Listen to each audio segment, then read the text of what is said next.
Welcome back to the podcast. Fleeting conversations, they continue to happen. You continue to watch or to listen to them on Apple or Spotify or wherever you find podcasts. And I appreciate that. I do. Let me be perfectly candid. This wouldn't be happening if it wasn't for the support of people who find these conversations educational, entertaining, or whatever you find from this. And again, I have to thank you for tuning in. If you're watching this live, you were soon going to see me talk with my good friend Sage Outcast. He is phenomenal, and I'm excited to talk about all sorts of things, perhaps things we may even disagree about. The great American debate may be soon at hand. But I have to call out our wonderful partners who have chosen our platform to talk about their amazing products. DAT, I got that hat, D-A-T, Dial-A-Truck. Oh, you know that I love the team over at DAT. Why? Because since 1978, DAT, Dial-A-Truck, DAT, has been helping truckers find loads, helping truckers find their way home. It has never been easy to move freight across the United States. Safely delivering freight on time and undamaged is one of the most difficult and dangerous jobs out there. Companies like DAT and others are out there every single day trying to help truckers get to where they're trying to go safely and hopefully profitably. This market is not super great, but that's the nature of this supply chain. It has always been this way. It is all about the ebbs and flows, the demand and the satiation of that demand. This is the business. It's cyclical. It's always been cyclical, but right now is pretty rough. Probably some of the worst we've seen since 2008. Certainly on a prolonged standpoint, it's quite substantial. But all things change, and so we continue to innovate with what we're trying to do. And of course, I have to call out my floating head. Thank you, head. Good to see you. Always a pleasure to have that floating, disembodied head offering his support and his microphone, hoping that you find something interesting in all of this. I have to tell you, I have some really interesting breaking news. Breaking news. Sure, it's breaking news. In a couple of weeks, September 30th through October 2nd, 2024, is the Journal of Commerce's Inland Distribution Conference. Hashtag Inland24. I will actually be attending, and not only that, I will be talking about post-employment restrictive covenants. Perks, non-competition agreements specifically. There seems to be a lot in the news about these things. Sometimes it's me talking about them in the news, and I will be live talking to shippers, brokers, carriers, and anybody else in this wonderful industry that really wants to understand what is happening with contracts that are impacting over 30 million working Americans. We'll get into that later.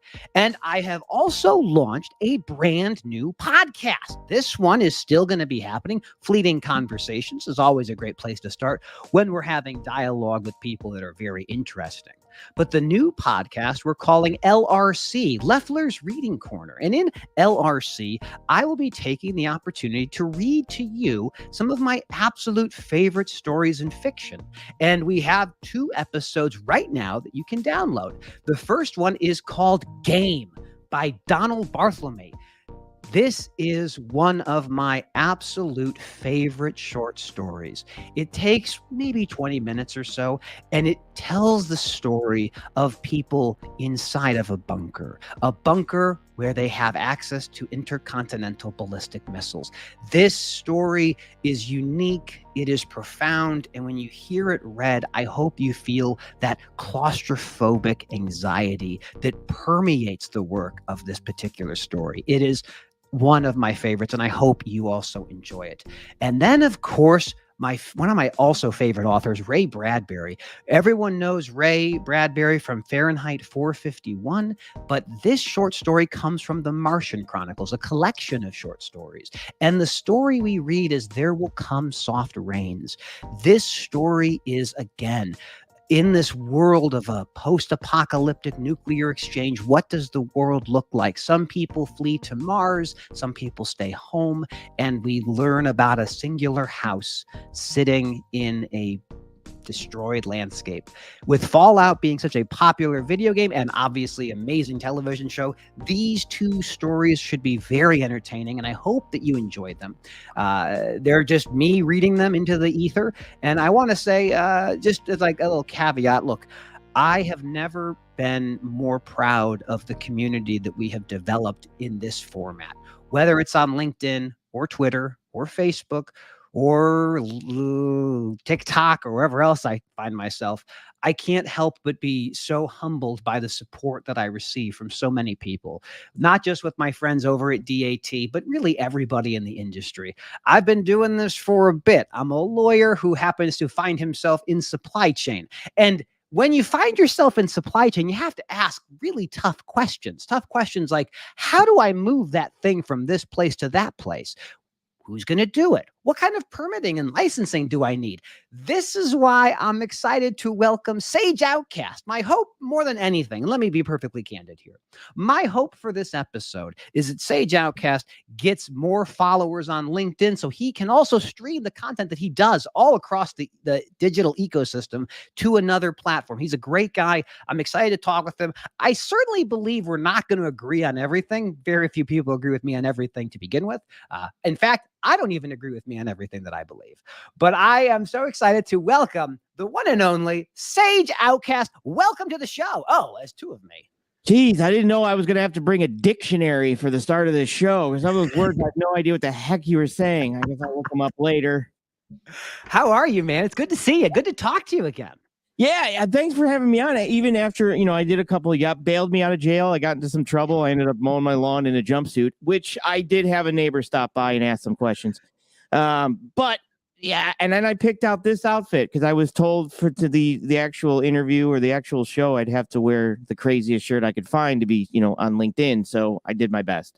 I appreciate it, man. It's all about that summer sabbatical. It's about the comfort, really. This is linen or cotton. I don't know. My wife gets these things for me, and then I put them on. I don't really have much control over these things. Sage, let me ask you. This kicks right off the bat. Who are you, and what do you do? Well, that's actually a good question. And I'm probably, you were mentioning that you're a lawyer that's in supply chain, and I'm actually a freight broker that probably needs a lawyer that's in supply chain a lot.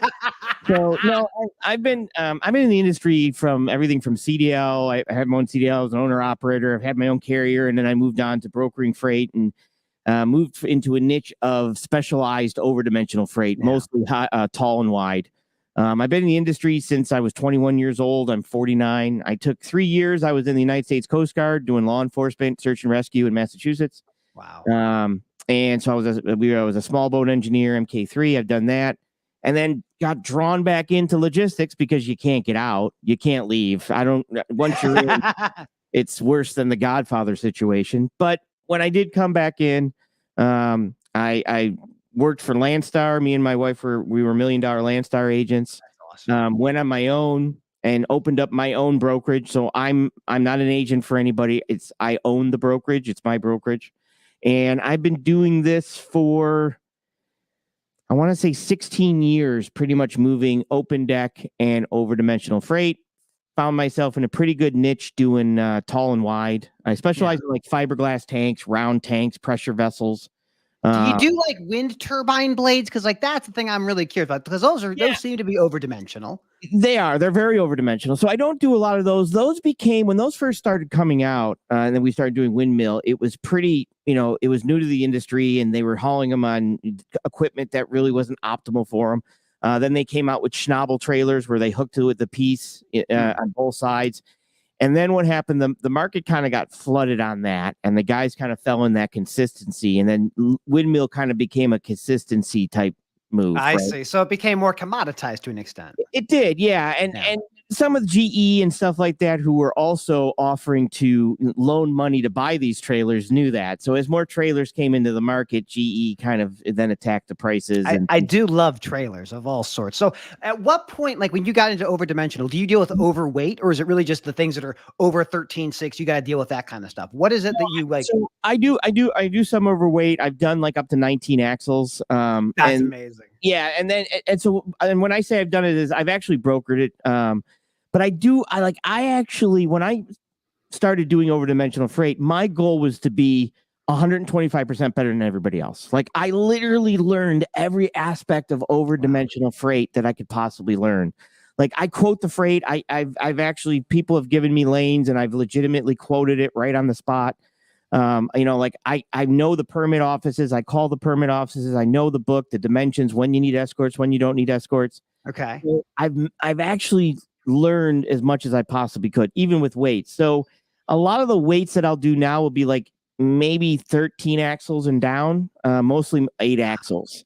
But a lot of stuff I'd be like 20 wide, 20 tall. 20. I just moved a 25-foot tall tank in Texas, and I just moved a 16-foot tall on the ground tank, 17-foot tall on the trailer from Texas to Washington. I mean, these are not your average run-of-the-mill motor carriers that can do this kind of stuff. So you probably work with a group of motor carriers that you've known for a while that can do this kind of work. Is that fair to say? Yeah, I've had the same customer for about 13 years, and a lot of my same carriers I've had for over 10. And that's in this industry, keeping the same customer for 13, 14 years is difficult, right? I mean, customers, so that's an accomplishment in itself. Absolutely. And then keeping the carriers for 8 and 10 years is an accomplishment. So for me, that's my focal point is I know the knowledge of what we need to get this done. I know who has that type of equipment to best optimize the load. And then I'll reach out to that carrier. And a lot of my carriers they either have what we call perimeter frames where the like a round tank would drop down into them. And I've showed some of the pictures. Okay, I see that. I can imagine or that. what we call mini decks. And a mini deck has like a 12-inch, I'm going to make sure I say this right or we're getting in trouble, a 12-inch deck height. And that's where your normal double drops can range between 18 inches and 24. So you're on like low profile tires, and you're doing everything to keep that as low as possible. Yeah, it's easier to take up the whole road than lift a bridge. So I've seen a lot of trailers attempt to take out those bridges, and I'll be perfectly honest, I haven't seen a single trailer win yet. I mean, every single time. And I've explained that. And this, you go to a lot of customers, and engineers give a lot of times inside dimensions because they're more worried about how much volume this thing can hold inside, right? And there's a lot of times I'll say, just, you know what, before you tell me the dim, send me the schematic because I don't care what you're going to say because, inches matter. Give me the engineer's drawings. I want to know exactly what we're up and then I'll look at them and be like, hey, all these fittings and flanges, I'm actually hauling the outside of this item, so I don't care what the inside dims are. So that's usually one of the biggest problems that I deal with. In the world right now of moving freight, we hear a lot about freight recession. It's been very low rates for the most part. Do you see something similar in the world of the overdimension kind of freight, or is it really so specialized you don't really see that kind of impact? Yeah. So one of the other things I do is I do a lot with geopolitics and also study. I work for like think tanks. They'll present stuff to me and say, hey, take a look at this. What you think? So we have a lot going on right now. So freight, we had some crazy weather, which affects, construction crew putting down concrete pads and stuff like that.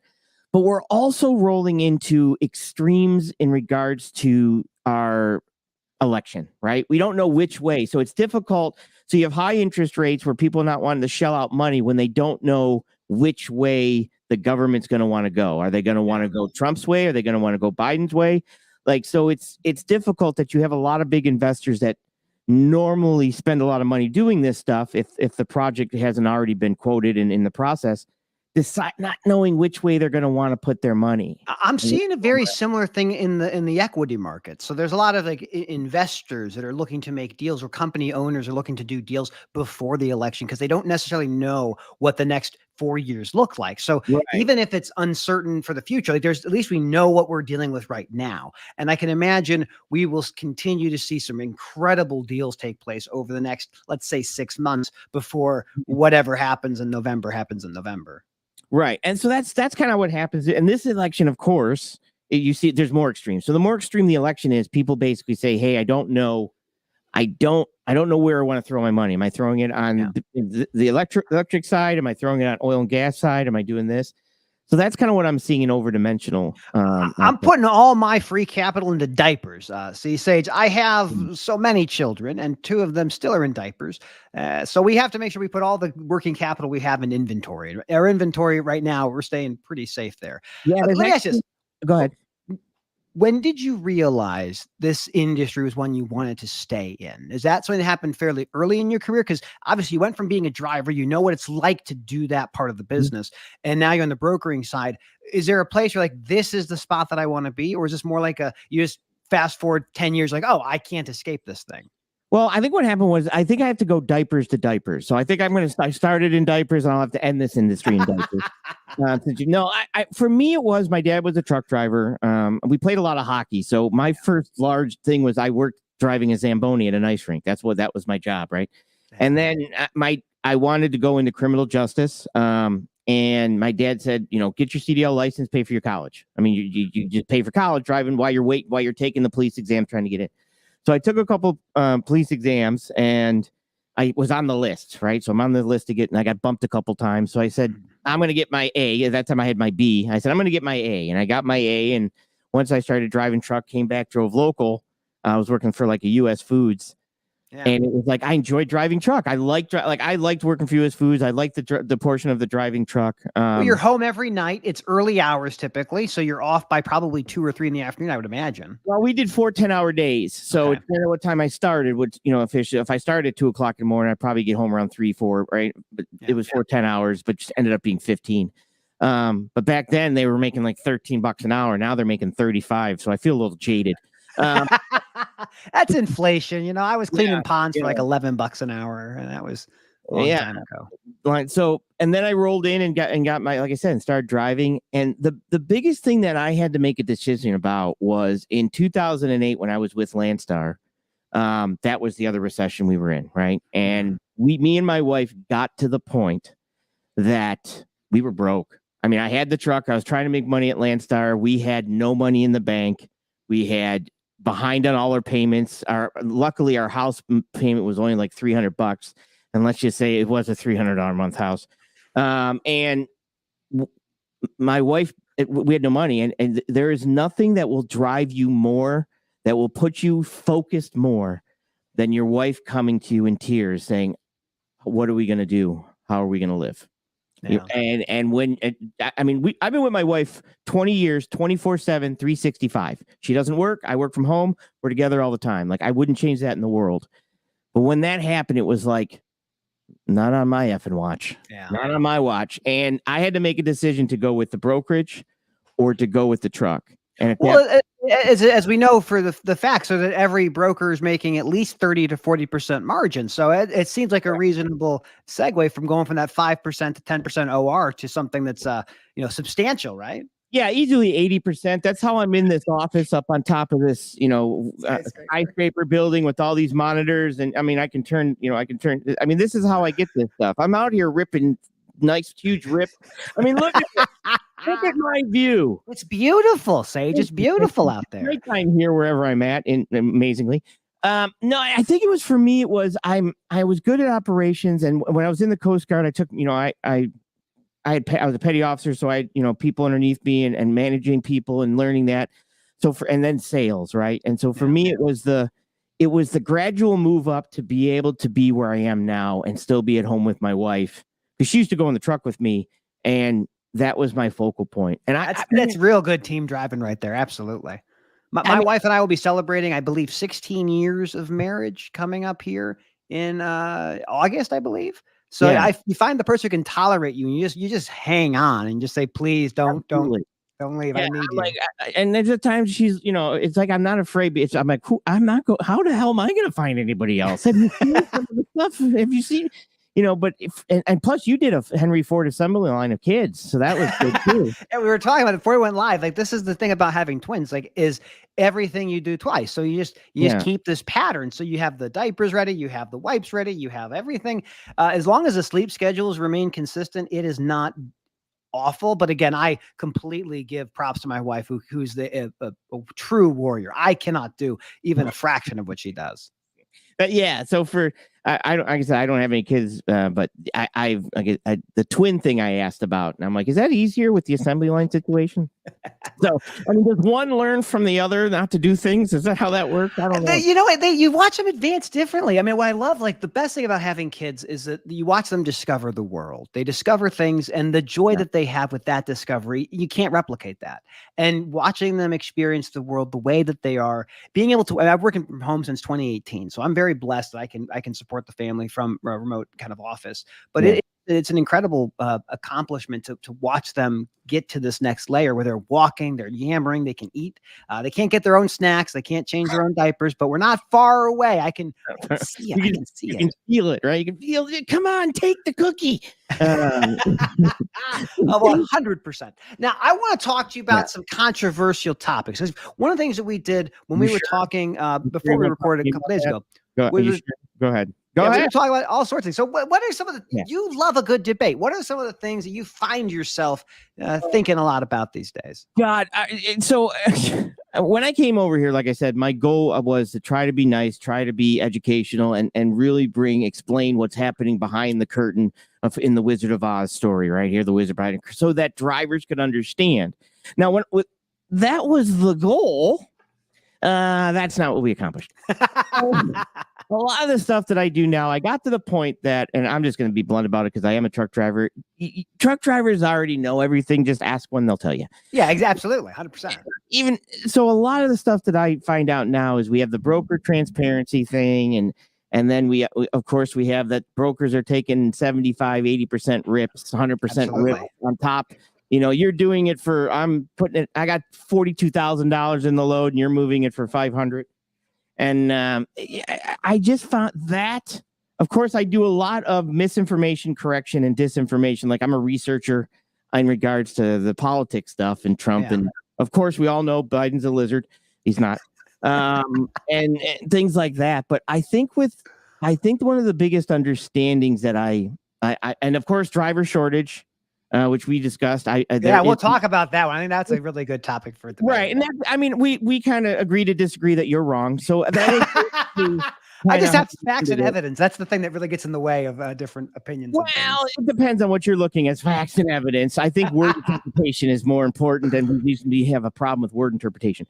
But I think that's where drivers kind of look at brokers and don't understand what we truly are. Like they don't understand. That's the biggest. Well, you guys are new. I mean, that's the thing. Just to kind of draw a highlight to this, that's a new phenomenon. Brokers did not exist in the world before deregulation. There was a time when it was basically shippers working directly with motor carriers, and it was heavily regulated industry. 60, 70% of all drivers were unionized. Brokers, I remember seeing this in an article in Freight, was a while back, but brokers were moving like 6% of freight 20 years ago. Now they're moving 20% of freight. So it's interesting that we see this kind of new category to an extent in the industry, kind of breeding this intermediary. Do you find that similar? Yeah, I think the difference is that it's not. Is it new? Yes. I think the separation of it is kind of new, right? So, and just to answer somebody that says that there's two, yes, I'm streaming to Twitch, Kick, and Rumble because he's not streaming there. That's right. And that's why he's on my screen and you're seeing my screen that is going out to those platforms. And he's on every other platform known to man. I appreciate that clarification. That is actually my wife, Holly Leffler. Holly, I'm so glad you're tuning in today. It's always a pleasure to have you join us in the studio. That's an honor that you, because I might have heard something in the background, saying, "Are you going to watch the show?" And of course, since maybe it's me that she's allowed to watch the show now. But who knows? Maybe I brought her in. Maybe I think you did. I think you did. You moved the needle, my friend. You moved the needle. Thank you. Nice. So I think so when we were talking about is the aspect of the separation. So when I try to explain to drivers what a broker's actually should be doing, is I do a bunch of different things. So before you even back up to the door and back up to the dock and swing your doors, somebody like me has done sales and marketing, right? We had to go out there, get the customer, win the customer over.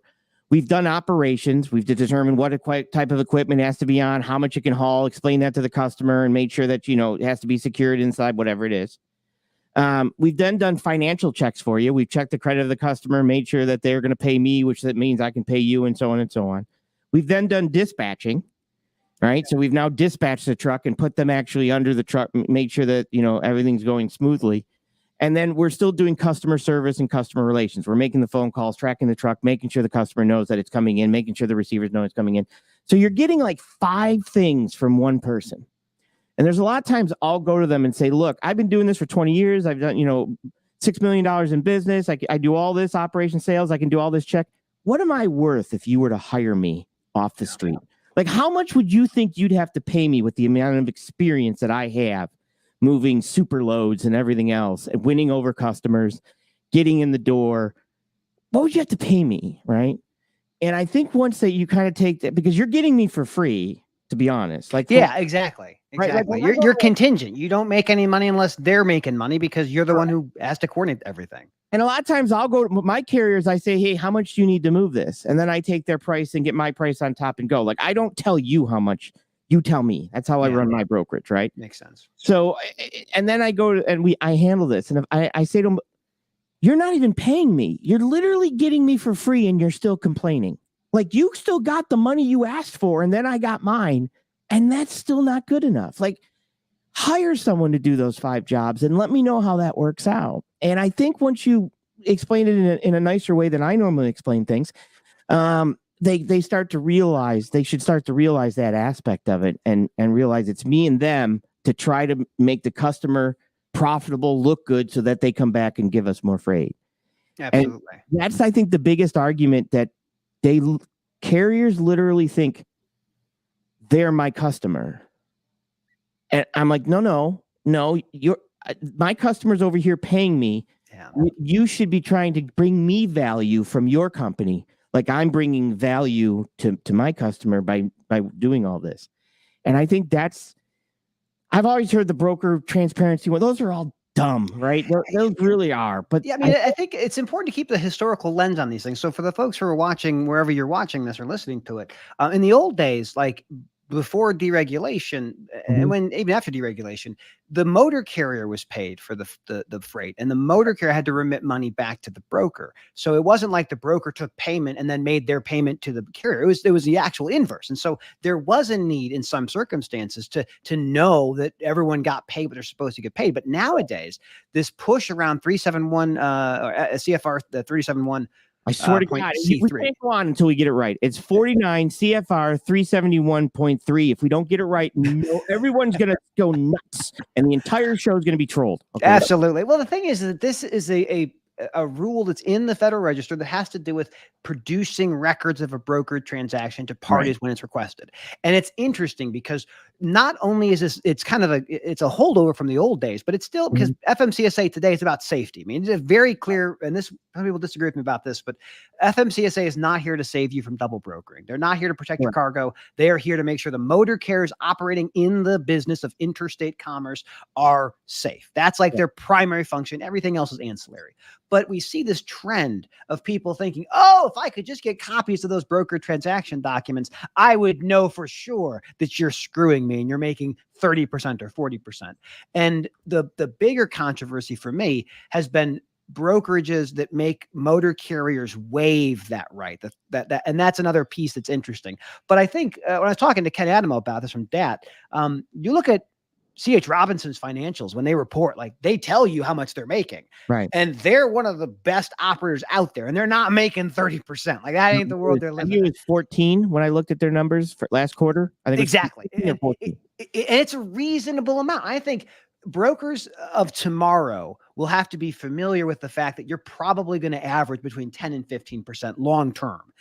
Maybe you have some good rips here and there, but you ain't going to have 40, 30% margin. It ain't going to happen forever. Same with the trucking companies. The ORs for most trucking companies is like 95%. They are fighting for pennies, and they've been fighting for pennies for 44 years.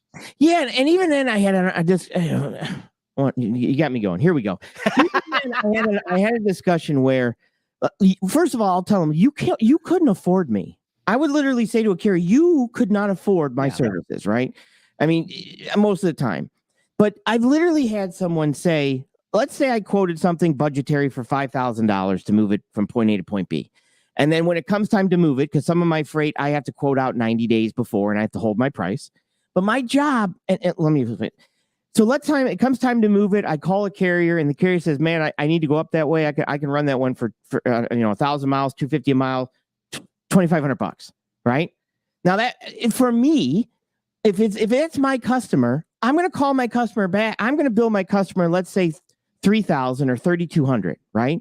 And I'm going to tell them, hey, we did great news. I know we were going to go 5 on this one, but I'm going to go ahead and kick the money back to you. I'm only going to bill you 32. I found a carrier, one of my network carriers that's in the area that wants to run it up there, and we can save you some money. Because my job overall, and I think this is what pisses me off, is when I go into a customer, my job is to value the customer over the freight, right? Yeah, I go in there and value their problems. If I have a problem, I hope that they can help me solve the problem. Like, hey, can you give me the DIMS on that? I have a problem. They get me the schematic. I look at it. But my job is to go in there and try to make them me profitable and them profitable. Because if I value the customer over freight, here's what I tell people. If you value the freight over a customer, you will always be begging for freight. But if you value a customer over the freight and you solve the customer's problems and you're there for the customer and say, look, I want you to be profitable, because if you're profitable, you're going to keep using me. You get more customers and your customers stay with you. And I'm not just saying this. I've been with my customer for 16 years. That's right. So it's like, this is what they think, that I'm just supposed to give them all the extra money. Right. Well, I have 5,000 in it. I'm going to give you an extra 2,000 because I have it in it. No, the way I run mine, I go back to the customer and give it back. But I think it goes back to, like, as a motor carrier, you need to understand the cost to operate your equipment. I mean, at the end of the day, we know exactly where the costs are. It's the fuel, it's the labor, it's the assets, it's the maintenance. After that, insurance and tires fight for number 4, number 5. But we know the cost. And as a motor carrier, when you're bidding on freight, you have to know what your operational costs are. My worry, at least in the last few months, has been we are seeing motor carriers moving freight underneath the operational cost of a truck. And that should give everyone pause. And I'm going to bring some other facts. We talked about this on our call previously, but if you look at the international road check results from the Commercial Vehicle Safety Alliance, it's like 1 in 5 commercial vehicles inspected fail, like unsafe at any speed. So this is what gets me kind of curious about where we see the freight market moving, because how long can a motor carrier make less money than it costs to operate that vehicle before we actually start seeing some really, really bad outcomes? All right, here we go. Let's get started. Let's get the party started. All right. All right, Your Honor. So first of all, what's the operational cost? That's like time. It's all relative, right? Time's relative, operational cost relative. An LTL is different than a truckload, different than an intermodal. You're absolutely right, 100%. How you drive also changes things. Yeah. Can I pay a carrier over that money and then force them to not buy a Lamborghini and put that into their truck? Can I force them to fix their truck? You might actually have an employee at that point. So you certainly don't want to do that. Right, but so I can't tell you to fix your truck, right? I can't tell you. Here's what I truly find, and let me know if I'm wrong, right? I'm never wrong, so we're good. But here's what we're going to do. I think a lot of problems, a driver goes in and gets his own MC number, and now he's a trucking company. Like, he's a business, and within that business, he owns a trucking company. They're two different things, right? Like, truck drivers and business are different. But they go in and they say, well, now I'm a business, but they're still driving the truck. So they should still pay themselves like they're a truck driver. That's right. Okay. Just because they own the business now, what are you doing that's any different? Well, you're doing a little bit of back office, but you should still be paying yourself as a truck driver. And I think what happens is a lot of guys come into this and they see all this money coming in. So they start spending like they're a complete business owner, all right, or like all the money's theirs, rather than maintain their costs on a truck driver's salary. Yeah, exactly. Does that make sense? Okay. Me and Adam Wingfield had a very similar conversation. You're exactly right. Is it that money's coming in? Most sophisticated motor carriers put money aside for maintenance, for example. They don't just take it and spend. They have maintenance escrow accounts, for example. And a lot of motor carriers that are not doing super well may not be following that process. And then they end up having these massive repair bills that force them into bankruptcy. Well, and the other aspect of this is that, okay, you went out and got a motor carrier and you're still driving truck. What they don't, you have to understand, what did those MC numbers give you? besides extra work. They gave you the opportunity to go get customers, right? Because now you can haul direct freight. When then most of the answer is, well, I can't haul because I the customers don't want one truck. Well, find a customer that needs one truck and solve his problem. Yeah. Don't look for a company that's got 72 dock doors. How about a company that's got 1 or 2 dock doors that's running stuff across town, right? But what they don't understand is that that trucking company gave you multiple streams of revenue, right? Now you can go out and technically, if you wanted, you could hire a salesperson. You could also technically get a brokerage. You could also right? And I think a lot of the issue is drivers get their MC and they don't realize that nothing has really changed because you're still driving the truck. You should still be paying yourself a truck driver's wage and living off a truck driver's wage. But then you could be able to use that to either have people lease on, get a sales, get someplace. That brings in multiple streams. And that's what I kind of did. Once I got it, I'm like, okay, why am I getting this? Why am I getting my own brokerage? Why am I getting my own carrier? What is the purpose of that? And I think we need to, and I teach my drivers all the time, like for me to be successful, I educate my drivers on apps. I want them to be as smart as I am, know everything that I know. So when we go into a customer, we go in strategic. It's like a Navy SEALs team, man. We go in there with the right equipment. My drivers know exactly what they're getting. I've given them, and we attack the basically the problem the customer has. I'm the operations center. They're the SEAL team. We go in, we get it done. We come back efficiently. And I think one of the biggest issue is that drivers get MC numbers and become carriers and don't realize the power that actually gives them. If they were willing to learn I've got people that I'm like, well, I got my MC. I'm like, well, where do you live? Here, Atlanta, Georgia. I'll find you somebody. Yeah, there you go. I mean, seriously, I had an insurance guy, truck insurance on YouTube.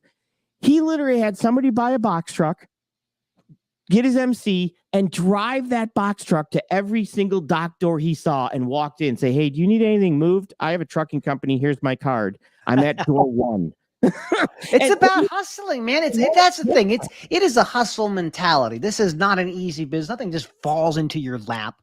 No. I got to imagine, like when you're moving this kind of stuff in the motor carriers you work with, do you ever feel pressure to try to get into more commoditized freight, or do you really like the sweet spot that you found over there? I'm where I'm at. Like I've reached out to a couple. Like right now, me and another guy are teaming up to go and reach out to get a couple of customers that, bigger customers. But I move about 65 loads a year, and my gross is about 1.5. That's amazing. So, and I'll be honest, I think I averaged last year, I want to say 21%.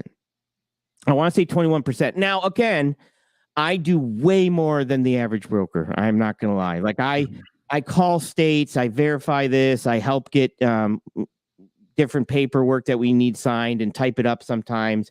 Letters of necessity, basically saying, hey, this thing has to go. We can't cut it in half. This is the DIMS that it has to ship by. We can't remove anything. And we get that, the shipper has to sign that, or the manufacturer has to sign that. So I do a lot more with my carriers. I've had to do collection calls with my carriers with other brokers that I actually got like $24,000 for one of my carriers. Yeah, because I go in there and I just rifle stuff off like Carmack and bill of lading contract stuff, and I'm like, well, technically it doesn't matter if you hired the broker, you're still required to pay by law. Oh, by the way, we can hold the piece and technically put a lien. I'm knowledgeable enough that but I do that for my carriers too. But I think a lot of like I said, for me, it was build a team, build a badass team of drivers who know their equipment and know what they have to do for the customer. Like we all know we're going in there, to basically not work for them, but work with them. Like that's the attitude. You're an extension of their logistics arm, and you have a goal, which is to help them get their product to the destination safely and on time and undamaged. Correct. And you have the carriers that can accomplish that. Right. Let's talk about carriers for a second. There's a lot of chatter about the driver shortage, whether there is one, whether there isn't one. I'd love to get your opinion. Poke. You're just poking. Oh, go ahead. Let's Go talk about the driver shortage in America. How about we do that? I'm ahead. going to start off with a little bit of my own kind of thinking initially, and I want you to correct me as I make my mistakes. Well, 'Cause let me take my gabapentamine. Go ahead. So my opinion is on the driver shortage issue, we see in our industry a retention rate of anywhere from 90 to 120%, meaning for every 10 drivers a motor carrier hires, they lose 10 to 12. So we have a retention issue. Without a doubt, that remains a thing we have to think about. Absolutely. The thing that I go back to is that I think we do in fact have a shortage of drivers, not necessarily people with the aptitude and the capacity to do it. I think we have a shortage of jobs that pay enough or that have enough positive working conditions that would attract somebody. So you don't see Walmart or Old Dominion or UPS talking about not being able to find competent drivers. I'm curious to your thoughts because the ATA is very much on record saying we have a 80,000 driver shortage or some number like that. What is your thinking currently on what is the driver retention issue that we face in this country? We have a driver shortage. All right. Let me explain. First of all, and people are flipping out right now. Freight X and Super Trucker over there, and Craig Fuller, if he's watching, is literally having a conniption.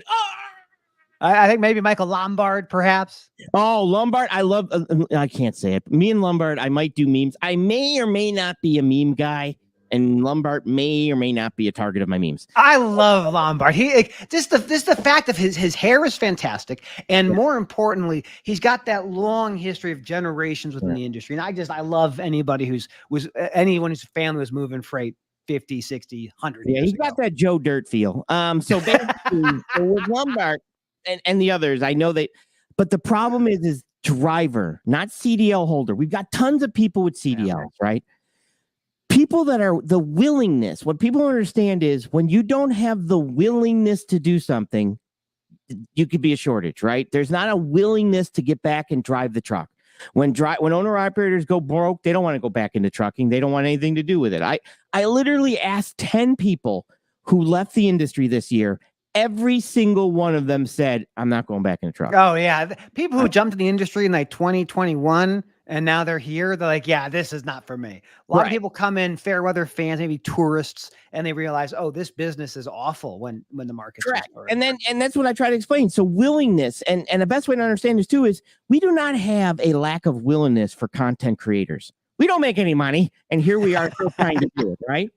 So there's but willingness to get back in the truck. So that creates a driver shortage. Now you have to look at this and say, well, how important is logistics in this country? Well, it's very important. It's an infrastructure industry. Logistics wins wars. The last thing you want to do is run out of drivers and have another country find out that you have poor logistics. So there's that emphasis from the government and saying we can't lose it. Now, is that something that can force companies to drive? Sure. There was an executive order, I think 9724, that the president came over and forced a couple of trucks to do that and things like that. But how do we get drivers to stay in? And like we may or may not have had a conversation that I beat you at earlier on. But when you go with younger drivers, right? Let's say you take a younger driver. When we train people to be electricians, when we train them to be plumbers, I went to electrical engineering school in high school to be an electrician. Well, here I am in trucking. Either way. But you gain their interest and you give them a heads up, right? Now, like we talked about, if somebody could get their permit at 17 and could be put through a course until they were 18 before they passed the test, I mean, they could know every endorsement. They could know the book inside and out. They could understand the equipment. They could definitely look at that thing and say, that's not working right. And you put them into maybe a trucking / mechanics course. Like somebody wants to be a mechanic or truck driver, you could take that together. And by the time you're 18, you could get your license, right? Then the issue is that they can drive intrastate. This is so yeah, that's right. So like, let me jump on that a little bit because I think that's a really good point to kind of keep in mind. So the idea of the younger drivers under 21 operating interstate, so transporting across state lines, this was a thing that the FMCSA put out for an apprenticeship program. There was a lot of chatter about this. Not a lot of people actually went and did it. Now the rules have changed. There may be more over time. I have to say this. One, young drivers are almost completely uninsurable. Now, there are big motor carriers, mega fleets that can self-insure and they can take on that risk. But most insurance agents and most insurance organizations would not insure an 18-year-old to operate interstate.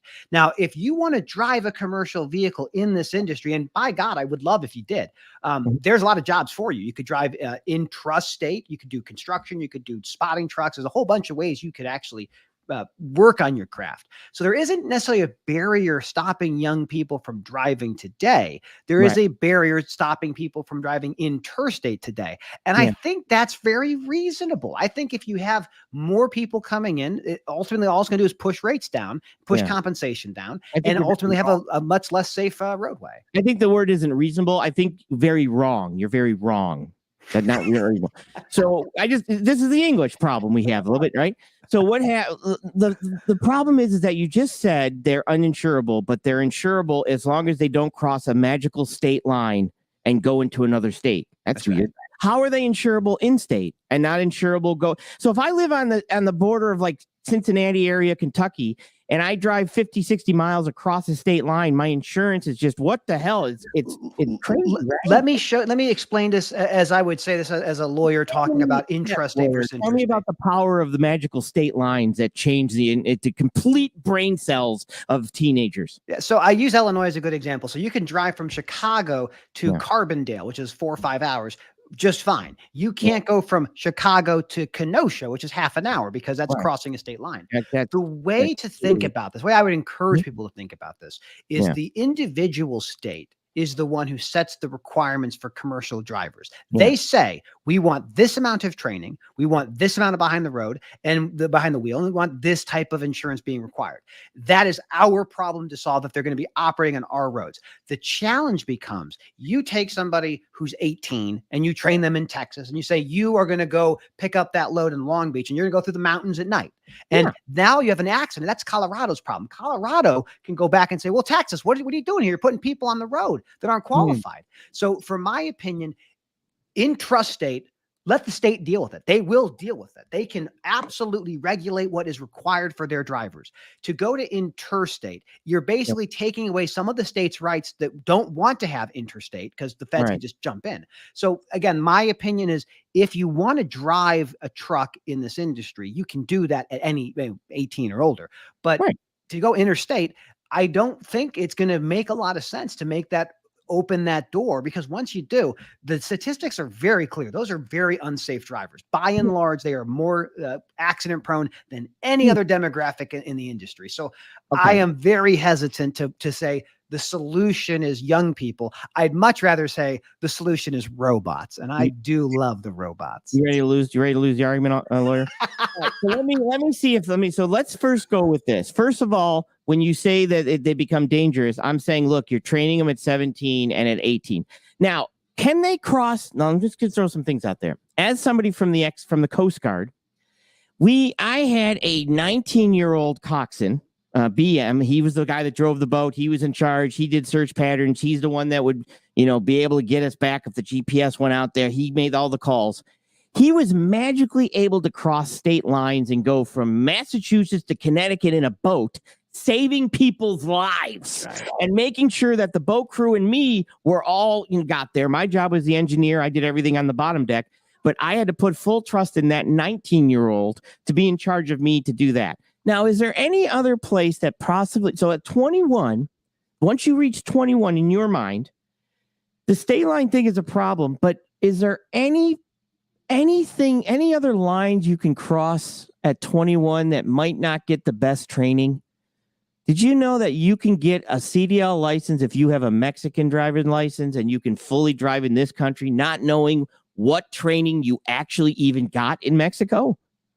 So a Mexican driver at 21, listen, hang on. So it's not good to take people from this country, put guidelines, regulations, and a year's worth of training, put them behind the wheel, let them cross a magical state line. But it's okay to grab a 21-year-old from Mexico who might have got their driver's license out of a fishbowl in a winning lottery after popping, had some type of party. We don't know.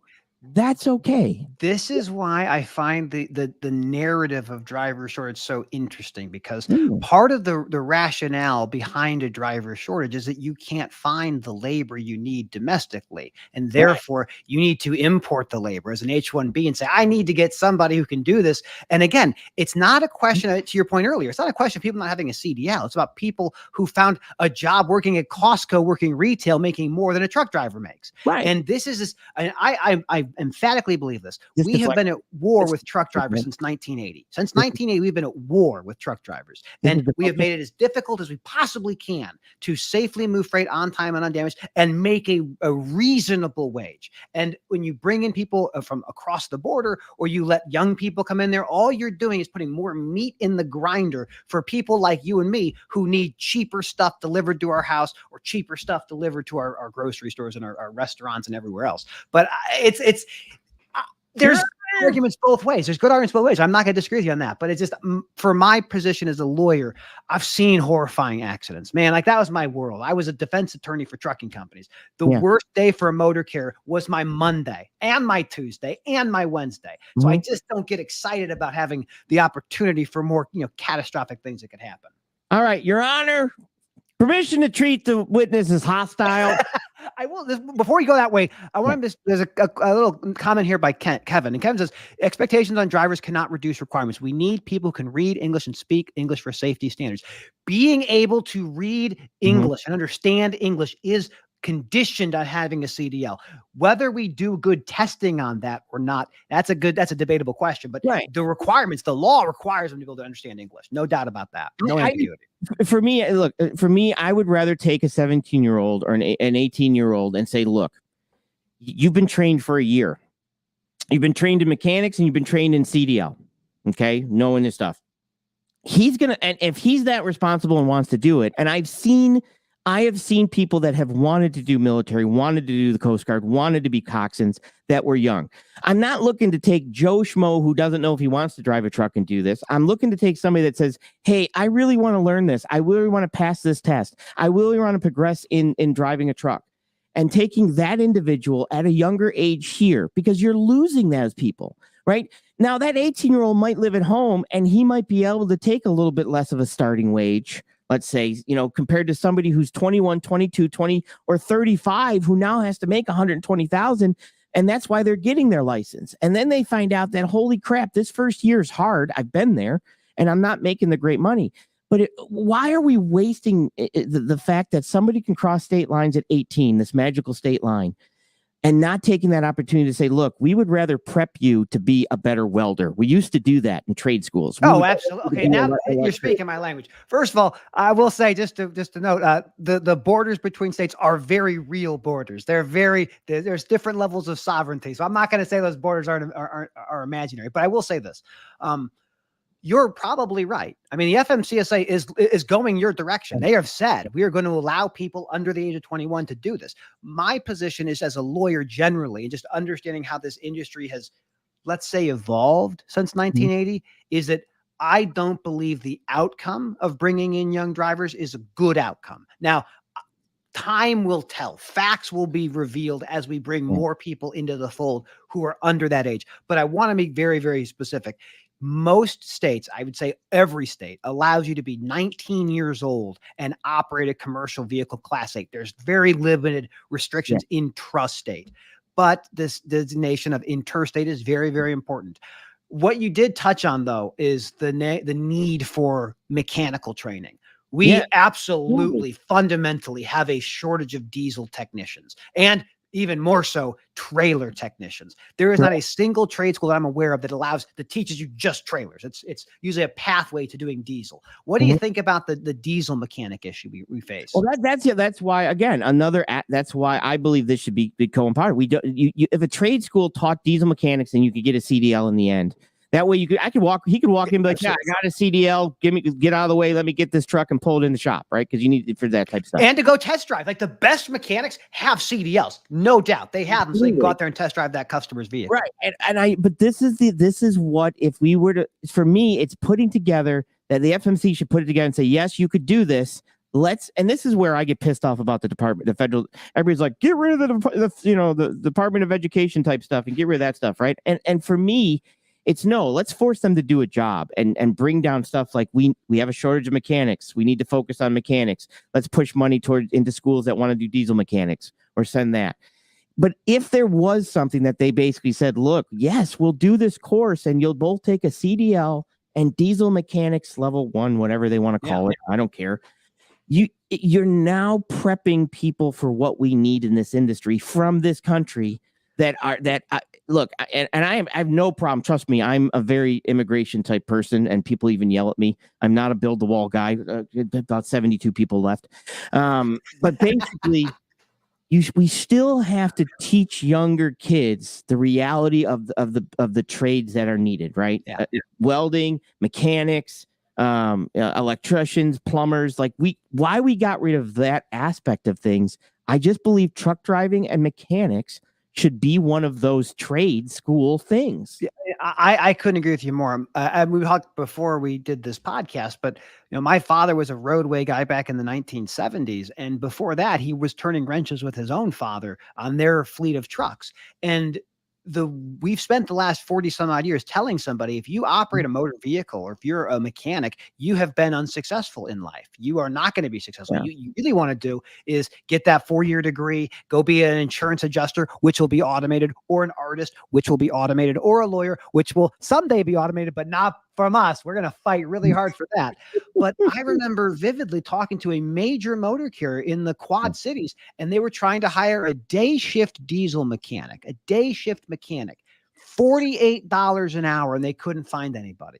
So there are jobs that are available whether it's private fleets or for hire motor carriers that you could do, or dealerships or aftermarket. There's a lot of great things, and schools should be focusing on those core training things, because with aptitude and grit, you can do anything in this business. Yeah, and that's the thing there, and that's why, like I started. For me, when I go into customers, when I went into my business, people say you have to do 10% more and then you'll get it. Like, you just have to do 10% more than someone else. I'm like, screw that.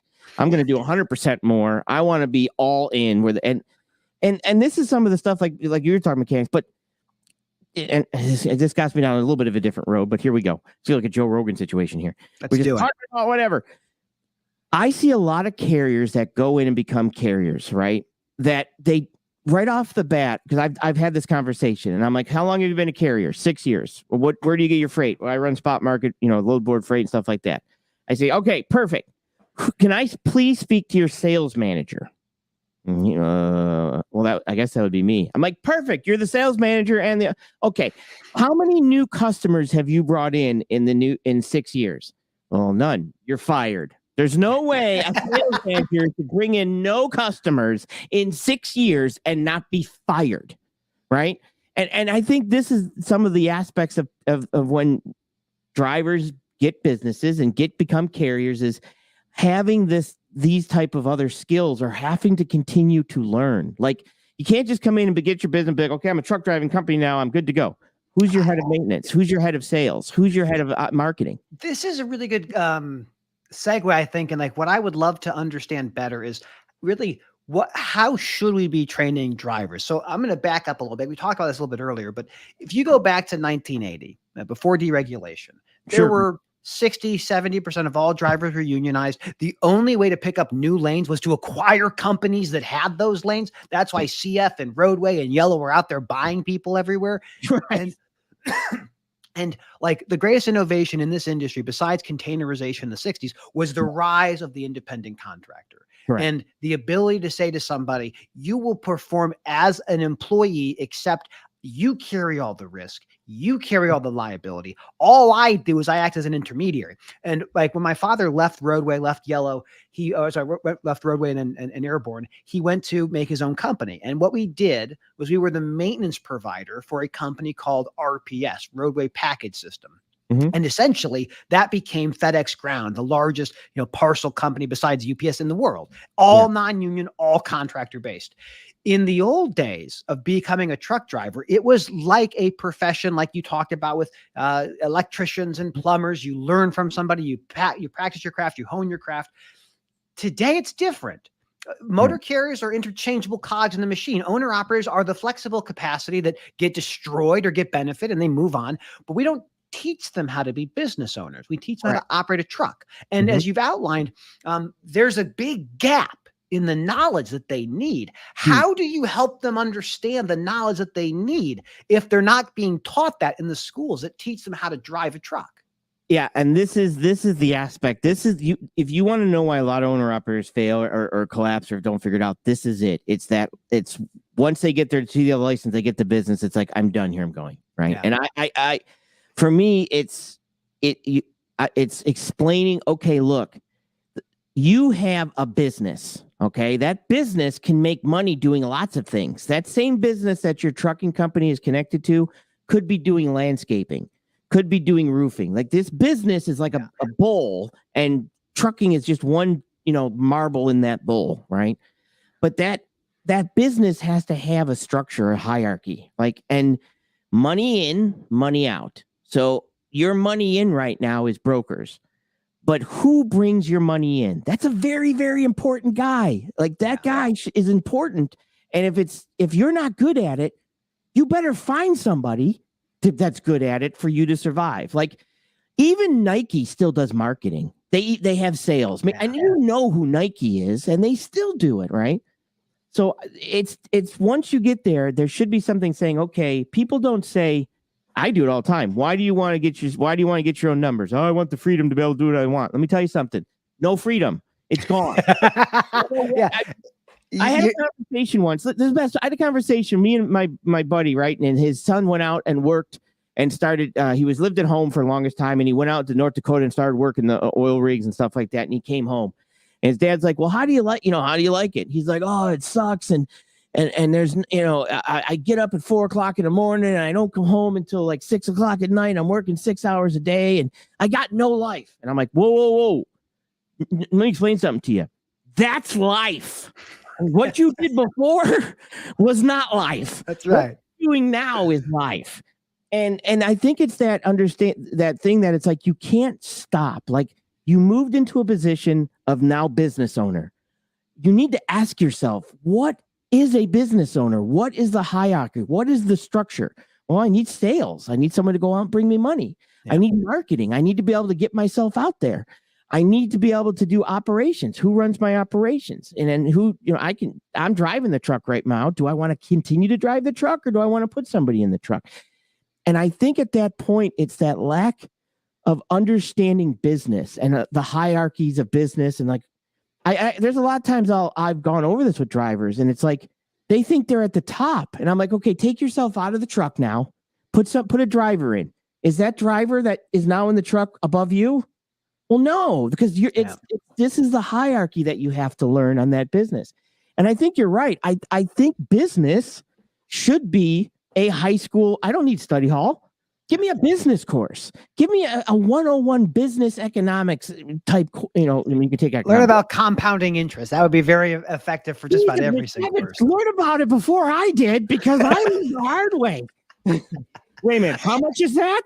How did you figure that out? I mean, I think like what I love about what you do and like and your personality and what you do, how you bring your thoughts to the world is just utterly compelling. You've been doing this for a minute. What got you into doing content creation at all? If you were doing the supply chain stuff, what brought you to like, I'm going to make a show. I'm going to do conversation. I'm going to interview people. What brought you to doing that? COVID was the one, because when I started seeing people screaming on COVID that they were going broke because they shut everything down. This is before it rocketed. The point when everything was shut down. I remembered my wife, and I was there. I had no damn money. And I literally worked from 4:00 in the morning until 11:00 at night every day except weekends. I mean, there was times that I'm like, my wife was like, what should we get from the grocery store? And we could only get so many things. And I was like, butternut butter. And she's like, what? I'm like, oh, I think I mean peanut butter, but I'm too tired to remember how to say it.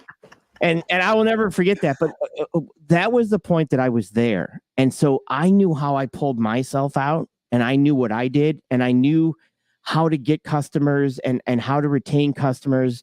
And so I started doing, again, like I said, originally I was nice. I'm not so nice anymore. Originally, and I really wanted to help and say, look, I understand what you're going through. Let me explain to you what's going on the broker side so you can understand what's going on. I taught carriers to get their brokerages, even just to let them sit. Just let them sit and until you get a customer. Because if you're good at what you do, customers will come to you, right? And then when they do, you can say, well, how many trucks do you have? Well, I have one, but I got 4 buddies that I could broker under my brokerage if you need more business, right?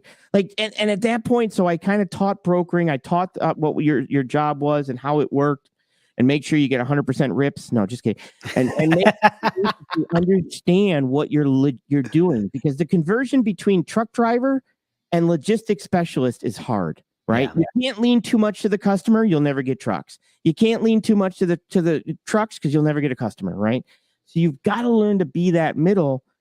And for me, I try to provide 200% value to my customer in knowledge to make sure, like, if my customer comes to me and says, hey, how do we do this permit? This is how you do it right here. And I show them, like, if the smarter you are in this industry and the more you continue, like, school doesn't end. Like, I thought once I was out of school, I'm like, no more studying for me. I'm done. But it's the mentality that schools teach you, that if you can do that on your own and learn what you need to learn to make yourself profitable, you will be profitable. Like, I had to learn sales. I had to learn operations. I had to learn every aspect of overdimensional freight. I had to learn, okay, we need an escort over 12.6 in the state of Tennessee. We need a survey, and know all this so I could provide value. Like, my mission statement is value through knowledge. You will gain value through my knowledge because we're going to get it done right the first time, and I'll make sure of it. And I'll make sure that you understand why we're doing it this way. So going forward, you're learning with, also to be better at what you're doing, so that, and we can work together. It's an idea of collaboration.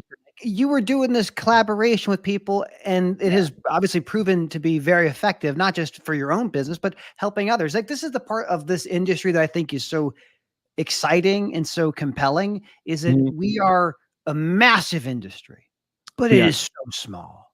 It is so small. And reputations take years to build, but can be destroyed in a moment. So you've taken the time to build up a book of business, build up a great customer base, a great carrier network, and you still give back by doing things like this. Where can people find more about you, Sage? Well, if you really want to, and enter at your own risk, I'm not going to lie. I'm on X at Sage Outcast. I'm on YouTube, but YouTube decided they didn't like me, so I don't do so much on YouTube. But mostly X is my main platform right now. I'm trying to do the LinkedIn thing, so I'm trying to get to, I guess, 150 because I'm. We'll get you there. We're going to get you there this weekend. I bet. I told it was for more nerds, so I'm like, I can do nerd. I can absolutely do nerd. Put me in, coach. That's right. What I like about LinkedIn is it is like there's like 2% of people who actually use the platform. There's hundreds of millions of people who use it. They'll never post, they'll never comment, they'll never engage. So it's a green space, and it's still pretty open. And I think you're going to do phenomenal there. And there's no doubt in my mind. You guys have no idea how engaging. I'm dangerously engaging sometimes. And if anybody's watching this, whatever, comment or whatever, I would love to debate Mr. Armchair Lawyer in all kinds of topics, political, anything he wants to go. I'd love to debate and do discourse and back and forth. But I have an issue because people are like, I'm not talking to that guy. So that's normally why nobody wants to pretty much debate me. But I got a lot of everything from the wall to immigration to, I think both presidents are too old to run and we need new ones. I think we should repoll and see what drops out of the machine, because we got to repoll this one. I think there's Strictly on Wheels. I'm a big fan of Strictly on Wheels. Dangerously engaging with me any day. This is the kind of people we talk with. These are the folks that are in the trenches. I love a good debate. We should come together and put something together for the folks. We'll think of some topics. Maybe we'll make some comments. Absolutely, we'll throw down. Like I said, like I said, I'm a gun for hire. I don't have opinions. I just take the opposite opinion typically. And listen, if you're like, hey, we're going to debate this, I'll do a whole live stream just researching what we're going to debate and then do the debate. Like, I'll do a 6-hour live stream doing homework and then be like, all right, let's go, bro. But I think, and here's why. One of the things I do talk about also, I'm not going to say do. One of the things I do talk about also is the fact that this country was founded on discord and debate, right? And going back and forth. And I think that we're losing a lot of common sense and critical thinking because we create echo chambers by clicking block or clicking, mute or blocking people that might bring an alternative view to what they believe, right?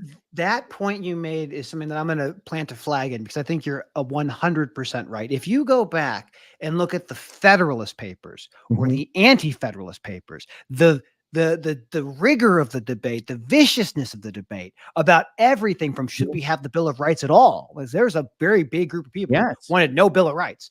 And it's astonishing to see how we've kind of progressed into this mode where we kind of insulate ourselves. We surround ourselves with people that agree with us, and we don't want to look at anyone who has a different opinion, because a different opinion is dangerous. And that couldn't be further from what America is all about, which is collaboration and friction. That is we the people. That is the actual forming of the term we the people. And that we the people have to get together and argue and debate and try to win. And that is where we represent this country. And then we go back to the politicians and let them represent us after we the people have also gone back and forth, respectively, not beat each other in the House of Congress with a cane, which actually happened.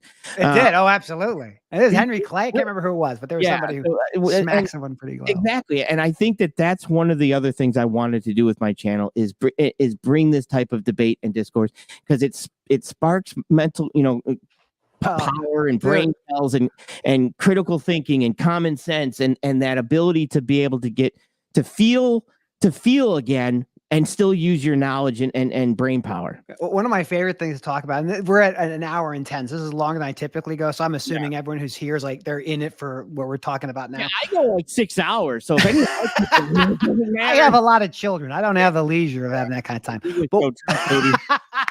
That's a nice hat. I remember, I liked to debate people on things like foundational beliefs of a constitution. For example, the Second Amendment. Okay. It's astonishing how few people, in my opinion, actually understand what that amendment was about. It wasn't until 2010 that right actually applied to the states, where the old days, the way the federal government was first initiated, it was about the federal government's inability to regulate you and your firearms. It had nothing to do with the states. The states, if they said we're going to ban handguns, they could absolutely unequivocally ban handguns. And you get to this place, like, well, that's a really interesting thought. Like, how did we get to a place where these rights that we thought were always something were really not understood that way? And that's why history is so compelling, because you get to understand. One of the powerful things in this country is legal precedence.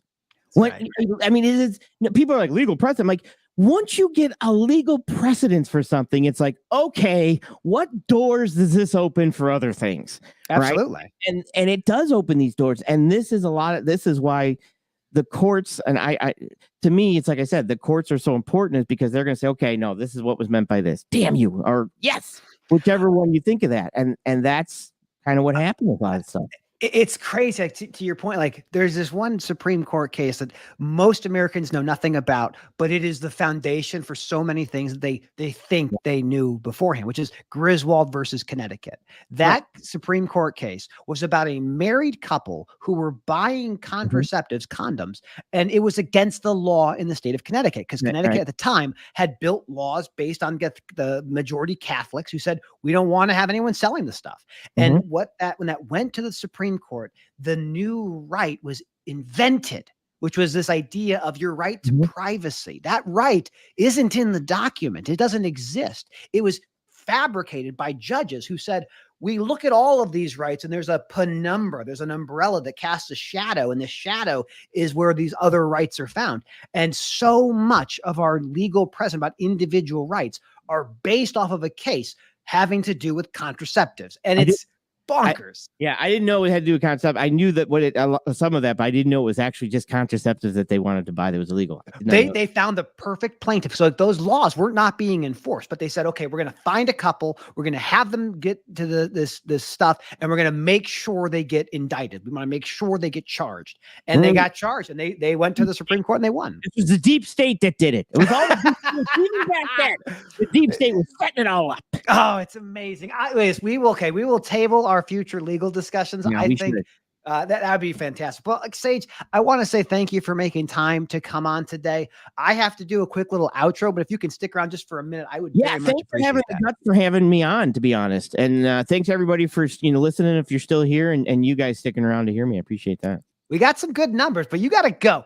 Everybody, we're at the end. We're at the thing. I got to play some music. Let's do Intro to Space. That's what it's called. Look, I cannot thank you enough for taking the time to stop by today to watch the show or to listen to it, the recording we've just put together. I am so blessed. And that is something that I remind myself of every single day. I have so much to be grateful for. And for you, I'm grateful for you for tuning in and listening or adding your comments. I appreciate the team at DAT, Freight and Analytics. Ken Adamo a great guy. Dean Croak, phenomenal. There's some great people at DAT. And I'm just very fortunate to have them as a sponsor. If you are new to trucking or you're new to making your own business, whether you're a trucking company or you're a broker, with the promo code you'll see in the show notes, you can save 10% off your DAT subscription for the first 12 months. That's a good deal. DAT has been helping truckers move freight for over 40 some odd years and brokers just about as long. So if you have a need for data, there's few places better than my friends over at DAT. And with that, I want to say thank you, as always, for tuning in. Have a great rest of your day.